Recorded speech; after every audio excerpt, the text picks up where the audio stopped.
Good evening class. तो आप लोगों ने लास्ट टाइम क्या पढ़ लिया था? Work energy theorem for variable force. ठीक, तो क्या आया था? Change in kinetic energy equals to क्या फाइंड आउट किया था? KF minus KI is equals to change in kinetic energy equals to KF minus KI equals to XI to XF F of X into dx। और यही हो गया था तुम्हारा work done W equals to XI to XF F of X into dx।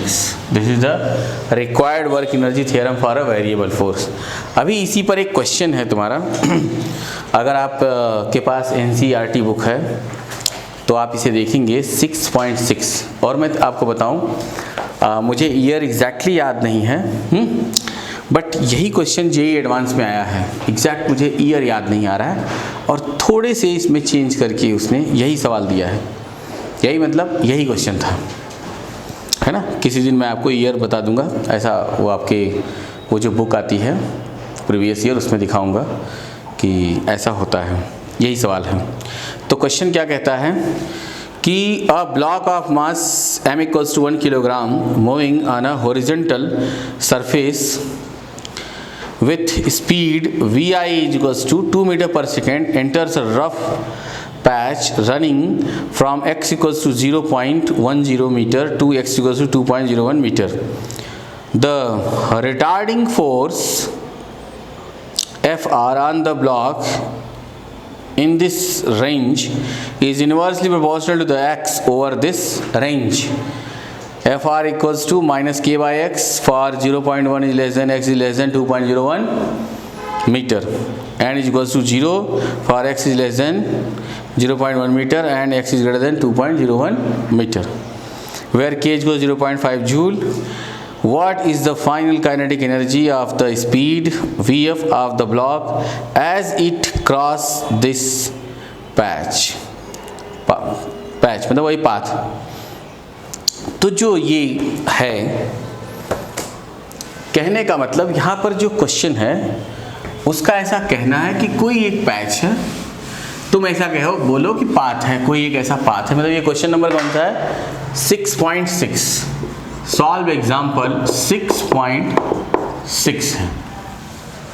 Stories कि कोई एक patch, ये देखो xi is equals to 0.10 meter and xf is equals to 2.01 meter, ऐसा है। तो इसके पहले कोई फ्रिक्शन नहीं है और उसके बाद भी फ्रिक्शन नहीं है, उसके बाद भी फ्रिक्शनल फोर्स एब्सेंट है। तो इसके अंदर कितना है? 0.1। हाँ वही। तो यहां पर जब ब्लॉक आता है, एंट्री करता है, enter in the range xi equals to 0.1 metre, तो इस टाइम पर इसकी जो इनिशियल वेलोसिटी है that is 2 metre per second. तुमसे क्या पूछा उसने कि जब वो इस रेंज को पार कर जाएगा, ऐसा निकल जाएगा, तो इस टाइम पे Vf क्या होगी? जब एकदम निकल जाएगा मतलब उसको क्रॉस कर लेगा। तो जब वो एंट्री करता है तो किस वेलोसिटी से आया? वो 2 मीटर पर सेकंड से यूनिफॉर्म से आया। लेकिन जो इतनी डिस्टेंस है वहां पर एक फ्रिक्शनल फोर्स काम करता है and that frictional force is equals to minus k by r। यही ना, k by x, sorry k by x for 0.1 is greater than x is less than 2.01 metre, ऐसा। ये इसका क्या है? रेंज बता रहा है। इसके बाद यही फ्रिक्शन क्या हो जाएगा? 0 for 0.x is less then 0.1 and x is greater then 2.01। मतलब कि इसके पहले भी फ्रिक्शन नहीं है और उसके बाद भी फ्रिक्शन नहीं है। ये क्वेश्चन है। क्वेश्चन क्लियर हुआ बच्चों? देखो, मतलब इस पाथ के जो ये पॉइंट A है, ऐसा बोल दो ये A और यहाँ पर ये क्या है B, तो जो ये ए के बिफोर कोई फ्रिक्शन नहीं था, वहाँ पर वो कांस्टेंट वेलोसिटी 2 मीटर पर सेकंड से चल रहा था, और बी के बाद वो एक यूनिफॉर्म वेलोसिटी से चल रहा था, ठीक है। और इसके अंदर जो है ये क्या है बताओ, ये एक फ्रिक्शनल फोर्स के अंडर जो है क्या करता है, मोशन करता है। अभी सिंपल सी कहानी है कि अगर फ्रिक्शन फोर्स लग रहा है तो डेफिनेटली इसकी वेलोसिटी क्या हो जाएगी, डिक्रीज होती चली जाएगी, और एक टाइम ऐसा आएगा कि ये रुक जाएगा। पक्का? तो बस बढ़िया हो गया। अब देखना तुम लोग, अब ये स्टोरी ये कहती है कि ये क्या होगा। तो देखो इधर पे सॉल्यूशन की हम लोग बात करते हैं। सॉल्यूशन ये कहेगा कि यहाँ के वेलोसिटी में चेंज होने का मतलब है कि काइनेटिक एनर्जी में चेंज होना। तो जो क्या होगा, हेंस ऐसा लिखोगे तुम लोग, सिंस वी नो दैट। अच्छा, यहाँ पे फोर्स क्या है, x के इनवर्सली प्रोपोर्शनल है। इनवर्सली प्रोपोर्शनल है, इसका मतलब कि जो ये फ्रिक्शनल फोर्स है वो भी फोर्स कैसी है, वेरिएबल है। फोर्स क्या है, वेरिएबल है। तो अभी हमने पढ़ा work energy theorem for a variable force. तो वो था kF minus KI equals to work done by all the forces. तो यहाँ पर क्या है, कोई भी कंजर्वेटिव फोर्स नहीं है। यहाँ पर कैसा फोर्स लग रहा है, नॉन कंजर्वेटिव। कंजर्वेटिव क्या है, जीरो है। तो अभी क्या हो गया, मतलब conservative force plus work done by non conservative force. तो ये पार्ट तो जीरो हो गया। फिर यहाँ क्या बचा, xi2 xf है कि नहीं, f of x into dx। तो तुम इसे बताओगे कि देखो अपने को जो पता करना है वो कह रहा है कि vf कितनी होगी, इज इक्वल्स टू kf को मैं उस पार ले जाता half m into vi square plus xi2 xf। देख रहे हो कैसा बन गया, f ऑफ x, मतलब यहाँ पे यही जो फ्रिक्शनल फोर्स है ये क्या है, मतलब variable force, frictional force into dx। ऐसी कहानी है। आ गई बात समझ में? तो तुम लोग देखोगे कि ये 1/2 मास कितना है, 1 किलोग्राम है ना, इंटू क्या हो गया, vf का square is equals to 1 kilogram 1/2 into 1 into 2 दूनी कितना हो गया, 2 का पावर 2 प्लस 0.1 टू 2.01। समझ में आ रहा है ना, limit started from 0.1 and and at 2.01 into कितना, माइनस k/x इंटू कितना, ये बेटा dx हो गया। अब ये इसको कैंसिल करा देगा, ठीक, ये हो जाएगा 4 डिवाइड बाई 2 कितना हो गया, 2। तो 2 माइनस 0.1 टू 2.01 और k भी बाहर आ गया 1/x इंटू dx। और यहाँ पर ये कितना हो जाएगा, 1/2 इंटू वाट, vf का स्क्वायर। 1 तो कुछ भी नहीं है ना, मास 1 किलोग्राम है ना, पक्का है, सबको याद है कुछ, हाँ 1 किलोग्राम है। तो जब आप अब यहाँ से जब सॉल्व करते रहोगे तो देखो यहाँ से क्या आने वाला है। सभी लोग जरा यहाँ ध्यान देंगे, 1/2 vf का square is equals to 2 minus k की वैल्यू कितनी बता रखी है इसने, 0.5 जूल, यही था ना, हाँ बिल्कुल, 0.5 जूल इंटू 1/x का क्या होगा integration, log x, limit will be 0.1 to 2.01, ऐसा हो गया। फिर ये 2 माइनस 0.5 इंटू लॉग, अब मैं यहाँ लॉगरिथम्स रूल लगा दूंगा, पहले ये आएगा log 2.01 माइनस log 0.1। तो फिर माइनस आने पर क्या होता है, डिवीजन रूल लगता है। तो क्या हो जाएगा ये 2.01 डिवाइड बाई 0.1, ये करके देखोगे तो 2 माइनस 0.5 इंटू लॉग कितना हो गया 20.1। और ये क्या है, ऐसा नेचुरल लॉग हम लोग लेते हैं तो यहाँ बेस क्या होगा, e, है ना। तो जब आप अब इसकी वैल्यू निकालोगे, हालांकि ये क्वेश्चन में दिया भी है, तो कुल मिलाकर आ जाएगा ये आ जाएगा, इसकी जो वैल्यू होगी वो आएगी 3। तो ये हो गया 2 माइनस 3/2, ये 1/2 और वो 3 मल्टीप्लाई हुआ कितना हो गया 3/2, समझ गए। तो यहाँ पर कितना हो गया, हाफ VF का स्क्वायर। तो बताओ इसमें से 3/2 निकल गया तो कितना आया ये, टेल मी। 2 माइनस 1.5, ये मतलब 2 माइनस 1.5, तो कितना बचा 0.5, मतलब 0.5 मतलब कितना 1/2। यहाँ 1/2 इंटू VF का स्क्वायर, 2 से 2 कट गया, 1 आ गया। Therefore VF is equals to root के अंदर 1 बराबर क्या आ गया 1 मीटर पर सेकंड। माइनस भी आएगा मगर हम लोग माइनस कंसीडर नहीं करेंगे, प्लस लेंगे। मतलब कि जब वो इस पैच से बाहर होगा तब उसकी जो स्पीड होगी वो कितनी होगी 1 metre per second after crossing the point B and its final speed will be 1 meter per second. This is your required answer. Okay, हो गया बच्चों, कर लो, नोट कर लो।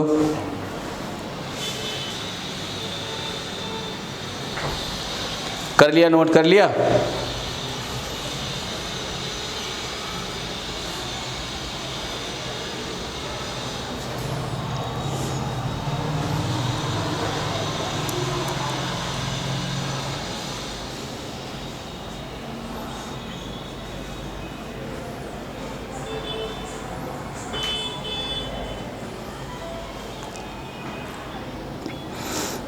करते जाओ, जहाँ ना समझ में आए वहाँ पूछो भी मुझसे।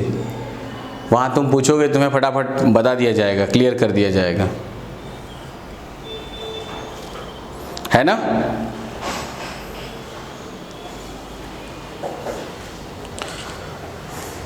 तुम्हें जो पूछना हो फटाफट पूछ लो, और पूरा समझ में आ गया तो बहुत अच्छी बात है कि नहीं।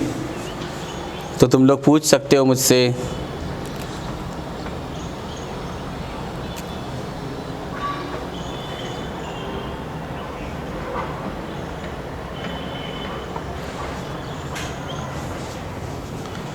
हो गया क्लियर, कर लिया, साक्षी हो गया बेटा।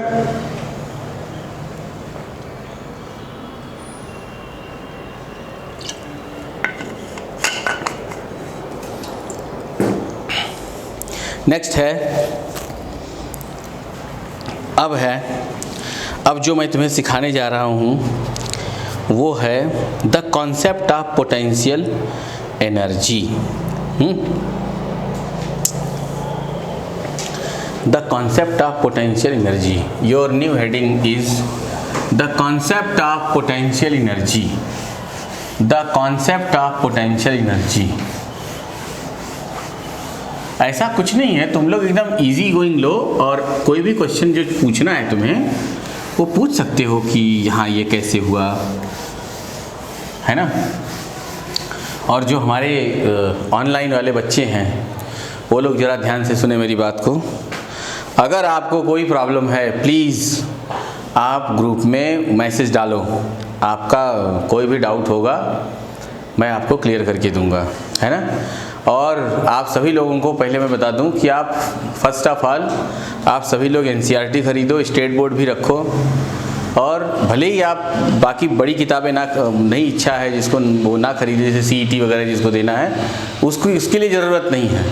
लेकिन अगर कोई JEE मेंस या एडवांस देना चाहता है तो उसके पास SC वर्मा भी होनी चाहिए, बस इतना काफ़ी है। और बाकी रोडो वगैरह मैं अगर सॉल्व कराऊंगा तो मैं आपको खुद क्वेश्चन बोलूँगा, आप नोट करोगे, वो आपका हो जाएगा, उसको लेने की ज़रूरत नहीं है। लेकिन बाकी ये 3 जो बेसिक बुक है वो आपके पास होनी चाहिए। महाराष्ट्र स्टेट बोर्ड की बुक और NCERT, इसके बाद HC वर्मा, बस इतने में काम हो जाएगा।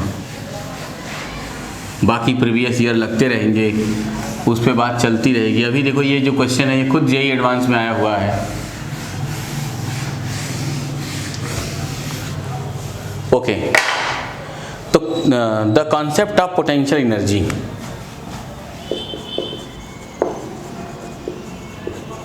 The concept of potential energy,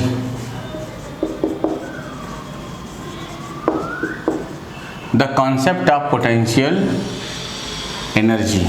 ठीक, तो कॉन्सेप्ट ऑफ पोटेंशियल एनर्जी क्या कहता है कि पहले तो first of all we will discuss about what is potential energy. तो कौन बोलेगा पोटेंशियल एनर्जी क्या होता है? Potential energy means stored energy. Potential energy means stored energy. तो तुम लोग लिखोगे इसके बारे में, क्या लिखोगे?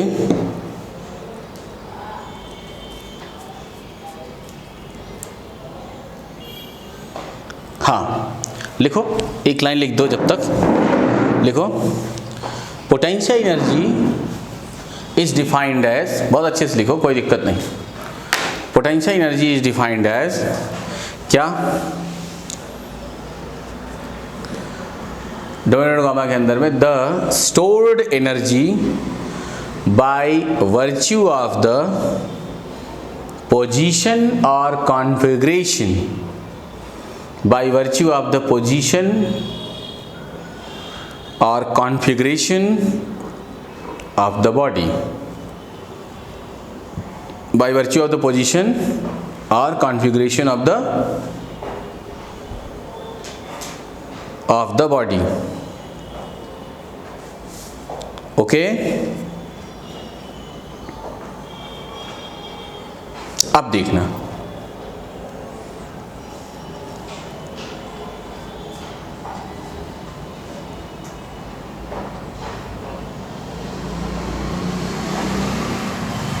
हो गया।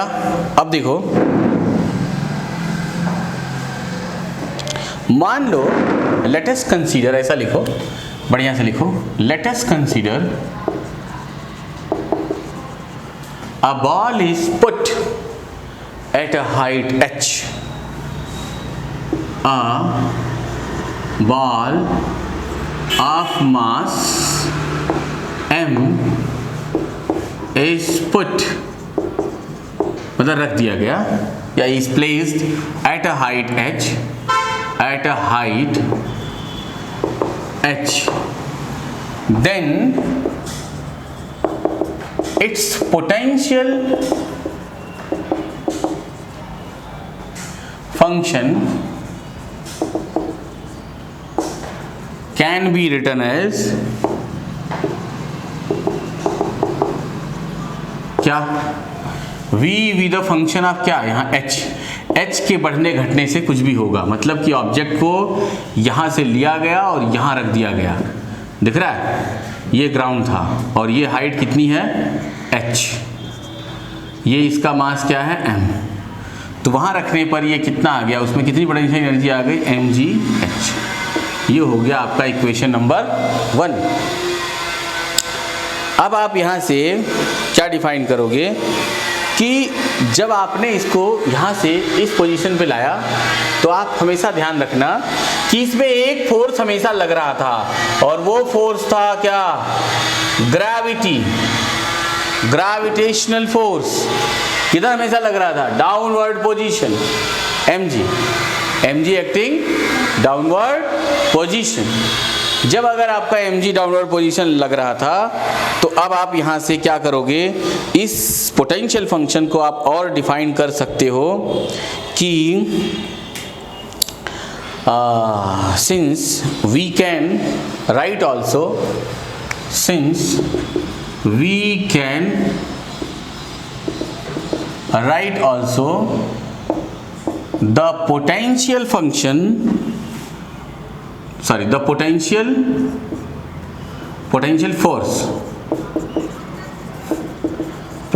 force F क्या हो गया? with the function of h is equals to negative of, ऐसा F potential force is equal to negative of first first derivative of potential energy that is F with a function of h is equals to minus dV with a function of h upon dh। ऐसा। अब आप ये कैसे मान लोगे कि जो ये है, जो F है, ये बिल्कुल सही है या गलत है? इसका पता कैसे चलेगा? क्योंकि पोटेंशियल एनर्जी क्या होती है, पोटेंशियल फोर्स क्या होता है? F बराबर mg, I mean minus mg। Minus sign ये बताता है कि gravitational force is always acting downward. ठीक, तो चलो आओ करके देख लेता। मतलब कि बस ये यहाँ पे एक ऐसा छोटा सा पार्ट जो मैं करा के बता रहा हूँ कि ये क्यों इतना जरूरी है। तो since v with the function of h बराबर क्या, mgh, therefore f with the function of h is equals to what, बताओ, minus d by D H mgh। तो बाकी mg क्या हो गया, बाहर आ गया, और dh अपॉन dh ये क्या हो गया, 1 हो गया। समझ में आ रहा है? Therefore f is equals to क्या आ गया, minus mg, where negative sign indicates represents gravitational forces downward, where negative sign indicates that gravitational force is downward।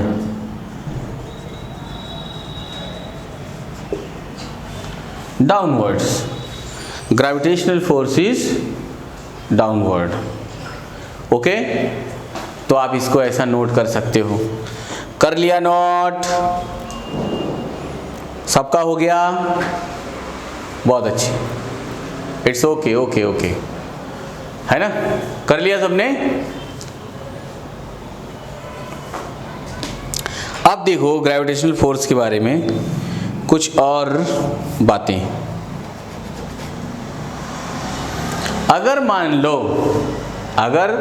लो ऐसा स्टार बना के मैं तुम्हें समझाने वाला हूं कि यही ऑब्जेक्ट जो है, ये जो ऑब्जेक्ट देख रहे हो, इसी ऑब्जेक्ट को यहां से ड्रॉप कर दिया जाए तो यहाँ वेलोसिटी कितनी है चित्रांश?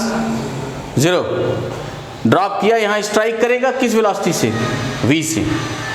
तो तुम बोलोगे भाई यहां से ऊपर से नीचे गिर रहा है, तो तुम बोलोगे since we know that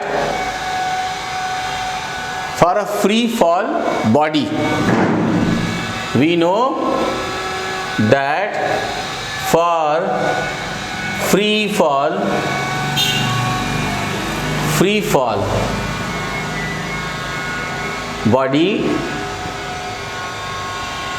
body to earth,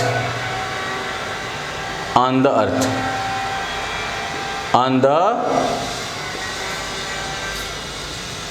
तो अर्थ पे गिरे तो वो क्या है, v square is equals to u square plus 2as।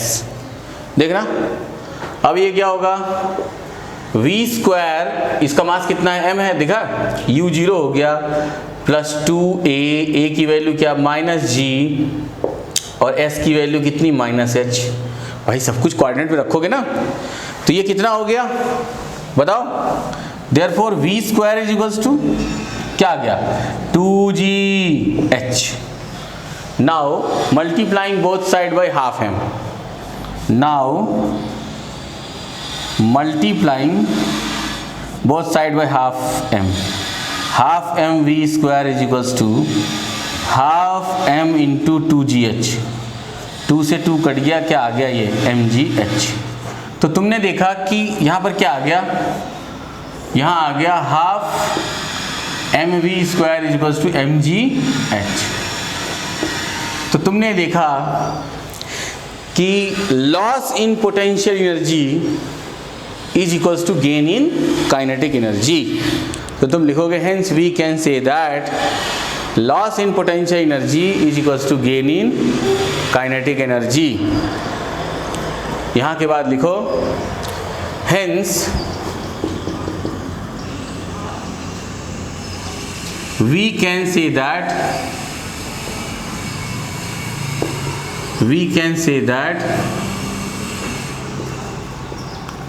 Loss in potential energy is equal to gain in kinetic energy. मतलब loss of potential energy, loss of potential energy is equal to gain of kinetic energy, या gain in kinetic energy, कुछ भी लिख दो। कहने का मतलब जितनी पोटेंशियलिटी तुमने लॉस किया उसके बराबर क्या किया यहाँ पे फ्री फॉल मोशन में काइनेटिक एनर्जी गेन किया। आई बात समझ में? हो गया। अब एक और स्टार बना दो। अब तुम लिखोगे कि सिंस वी नो दैट, लिखते जाओ। तुम्हारा नोट करना बहुत ज़रूरी है भाई, नोट करते रहो, नोट डाउन करो, है ना।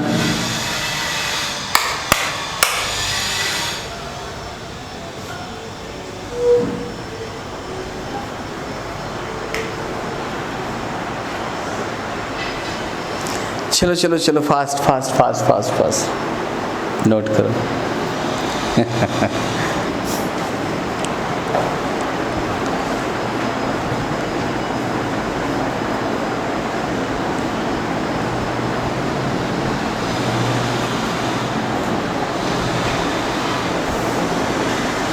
हो गया। वही सोचो, तुम्हारा हो जा रहा है और इन लोगों का नहीं हो पा रहा है। गुड। हाँ, समझते भी रहो और लिखते भी रहो।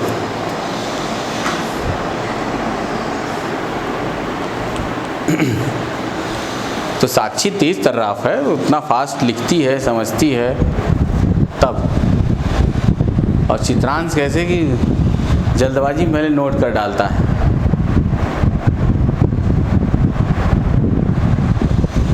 लेकिन चित्रांश को समझ में आ जाता है, इसलिए ये लिख लेता, फास्ट लिखता।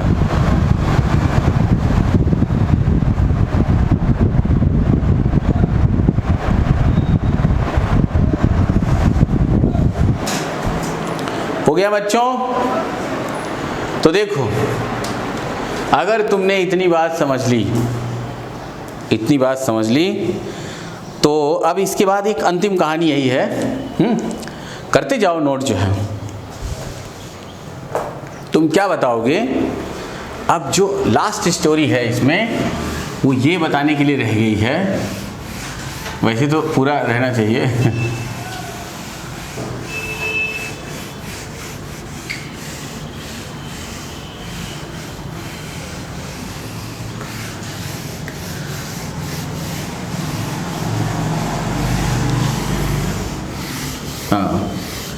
देखो यहाँ पर अब एक अंतिम स्टोरी ये रह गई है कि तुम बताओगे कि सिंस वी नो दैट,